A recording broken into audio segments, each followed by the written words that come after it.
Mtazamaji, waziri wa mambo ya ndani ya nchi ya Tanzania Bwana John Simbachawene ameweza kutoa tamko kali siku ya leo, huku akikemea maandamano ya siku ya kesho, maandamano ya D9 ambayo yanatarajiwa kufanyika mpaka pale serikali itaweza kujiuzulu. Msikilizaji, ikiwa unanipata kwa mara ya kwanza, jina langu ni Presenter Guton. Niko hapa kwa ajili ya kukufahamisha, kwa ajili ya kumake sure kwamba unapata taarifa zile ambazo zinatokea nje na karibu na wewe kwa utendeti.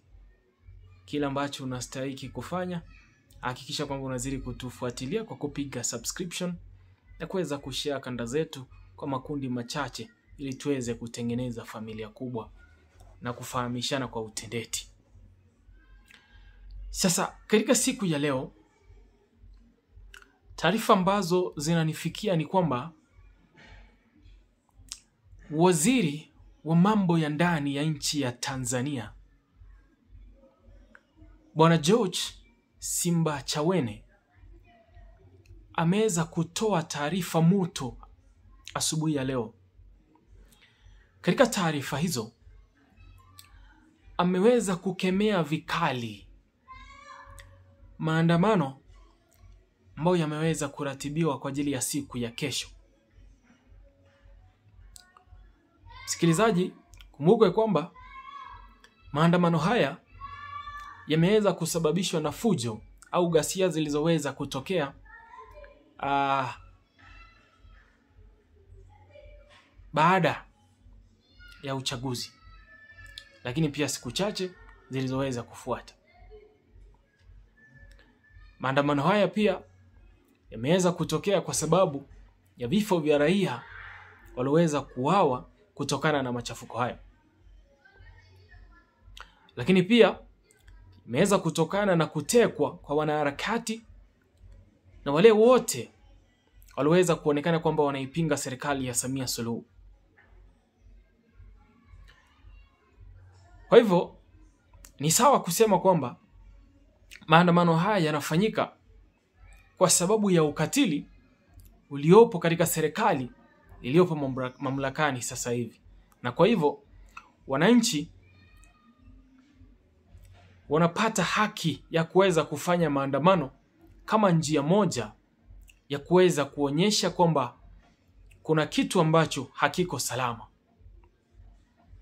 Na katika tamko la Mheshimiwa George Simbachawene siku ya leo ameweza kuyatamka maandamano ya siku ya kesho kama yale ambayo hayana muandalizi.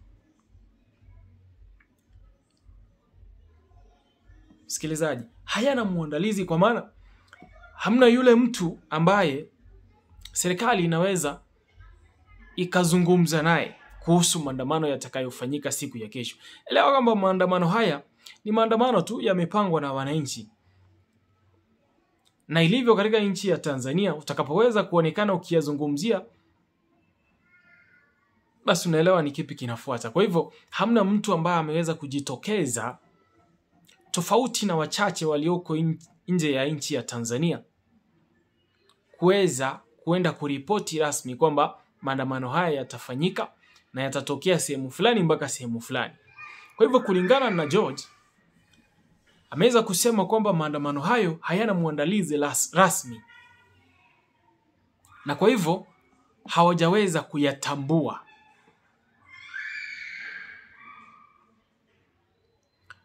Ameweza pia kusema kwamba maandamano hayo yameweza kutajwa kwamba ni maandamano yasiyokwisha, jambo ambalo yeye ameweza kulitafsiri kama ikiwa ni maandamano yasiyokwisha, basi kitakachokuwa kinafanyika ni mapinduzi.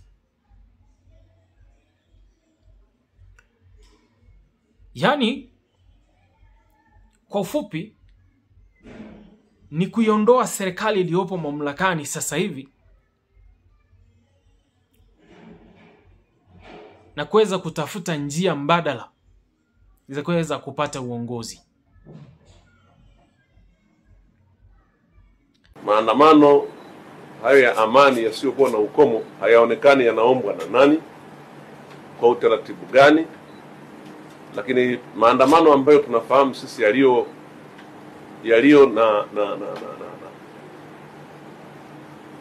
na compliance na katiba ya nchi yetu, lakini na sheria za nchi yetu, ni yale yanayoombwa na mtu mahususi na yanakuwa yana ujumbe mahususi na yanasema shabaha yake ni nini, lakini yanaeleza yatafanyika wapi, yatatoka wapi hadi wapi, ili jeshi la polisi liweze kutoa huduma ya watu hao wenye ujumbe wa namna hiyo.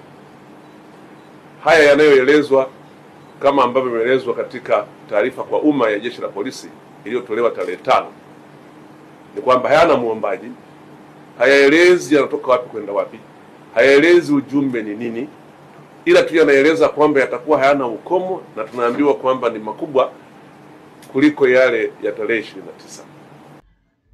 Nafikiria tafsiri hiyo ndo wanaoitumia kuweza kwa hukumu watu na uhaini, kwa sababu wanaliona hili kama mapinduzi, hawalioni kama haki ya kisheria ambayo inaruhusu mwananchi wa Kitanzania kuweza kufanya maandamano pale anapohisi kwamba kuna kitu hakiendi sawa, ama kama njia moja ya kuweza kuisuta serikali kujirekebisha na kuhakikisha kwamba wananchi wanapewa maisha yanayostahiki.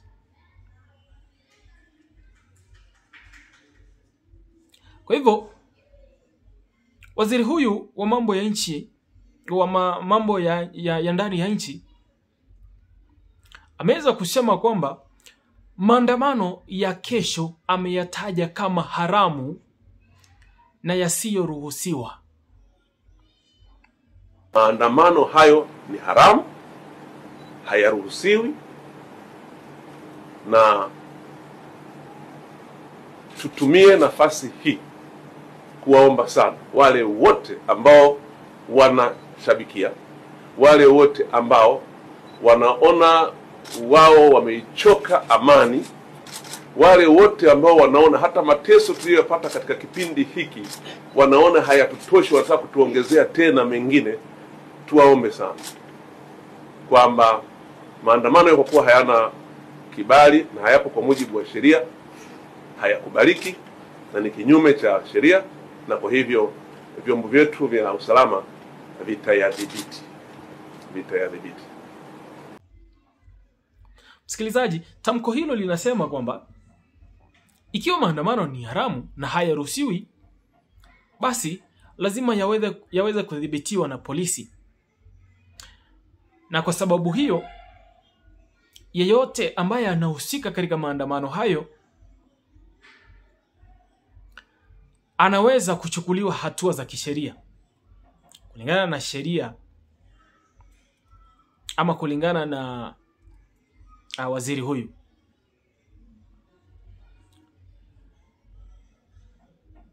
Ameweza kusema kwamba ameitoa onyo na kusema kwamba wale wenu mliochoka na amani na vifo na hamtosheki, jua wazi kwamba vyombo vyetu vya usalama vitakuwepo kuyadhibiti maandamano hayo. Kwa hivyo msikilizaji, tuseme serikali ina taarifa mpaka sasa kwamba kesho kuna maandamano, na wanajua kabisa maandamano haya yamesababishwa na matukio yaliyoweza kutokea tarehe 29 mpaka tarehe 1 mwezi Novemba. Lakini katika ujumbe wake waziri ameweza kukanusha na kuweza kusema kwamba maandamano haya sio rasmi, kwa sababu hamna mtu ambaye ameweza kujitokeza kuenda kuomba ruhusa kwenye polisi na kuweza kusema kwamba maandamano haya yatafanyika sehemu zipi na yatafika wapi. Kwa hivyo serikali imejiondoa na kuweza kujifanya kwamba haijaweza kuelewa kwamba maandamano haya yamepangwa na ni maandamano ya wananchi na yanafanywa kwa sababu pana miili ya raia wa Tanzania waliweza kuuawa tarehe 29. Pana jamii, wanaharakati waliweza kutekwa ambao wapatikani. Lakini pia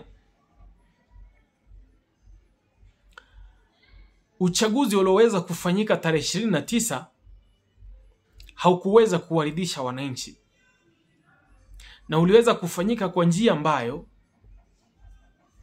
hairuhusiwi kikatiba,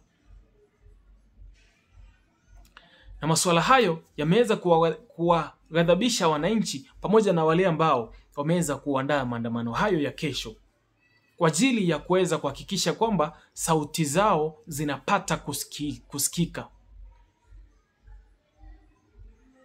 Mtazamaji wangu, hebu achia maoni yako kwenye comment section. Hakikisha kwamba unazidi kupiga subscription, tuzidi kufuatiliana, kwa sababu hichi kituo kinahakikisha kwamba unapata taarifa zinazotokea kwa utendeti na kwa wakati unaostahili.